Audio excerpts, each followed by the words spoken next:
Japanese occupation, and post-war. In this video, we're gonna tackle about the social welfare history in Japanese occupation and in post-war years. The development of social welfare in Japanese occupation. Japanese social work or social welfare education has been developing since the 1920s and has already reached a relatively high educational standard. The post-war welfare state. The modern welfare state developed in most rich countries in post-era in response to three major traumas. First, the interwar depression, which drove a need for a kinder way of organizing society. Second, the war itself, which instilled a desire to regenerate social cohesiveness. And lastly, the industrial society, which was sweeping away the old forms of social provisions.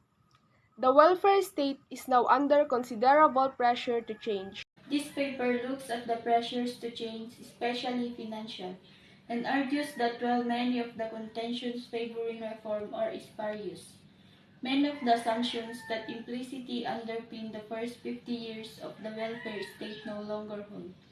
Identifying these assumptions undermines the politics of nostalgia, the belief that we can go back to the old approach. The perspective of this paper is that the welfare state is a response to the deteriorating social coherence of industrial society, that there is no new coherence in post-industrial society, especially with respect to economic protection, but the human demand for social coherence is such that we will continue to seek means of expressing it, probably in a modified welfare state. Japanese occupation. Before Japan surrendered, it spent more than 3 years occupying the Philippines. 60% of the islands, largely in the palm of Hailey and Portstead regions, were under the hands of the Philippines Resistance Forces. Very successful primary operation. They received supplies from MacArthur's submarine, and he also dispatched commanders and reinforcements. The majority of Filipinos continued to support the United States in part because of American guarantees of independence, Japanese abuse of Filipinos after the surrender, and Japanese forced labor details and forced young Filipino women into prostitution. On October 20, 1944, General MacArthur adhered to his commitment to visit the Philippines once. Leyte Island landings were supported and by a force of 700 boats and 174,000 troops. Leyte and Mindoro Islands were free of Japanese troops through December 1944. The Imperial Japanese Army defended the islands in suicide operation during the campaign. For example, the Japanese occupation of the Philippines occurred between 1942 and 1945 when Imperial Japan occupied the Commonwealth of the Philippines during World War II, a highly effectively guerrilla campaign by Philippines resistance forces controlled 60% of islands, most jungle and mountain areas. There is a lot of changes in the government during Japanese occupation period. Japanese soldiers and civilians from abroad were repatriated to Japan. Arms industries were dismantled, and political prisoners were released.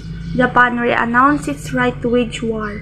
The emperor was reduced to ceremonial status, and women were given the right to vote. If there are changes in governments, there are also negative effects of this occupation in the Philippines.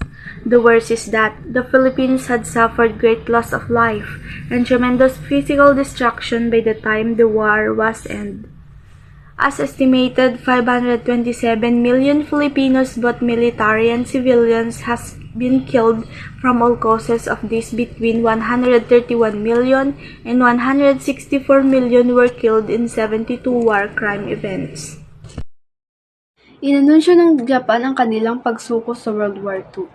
Ayaw man marinig ng mga Hapon ang kanilang pagkatalo, sa isang makasaysayang radio broadcast noong August 15, 1945, tinanggap ng Japan ang kanilang pagkatalo at inanunsyo ang kanilang pagsuko sa World War II.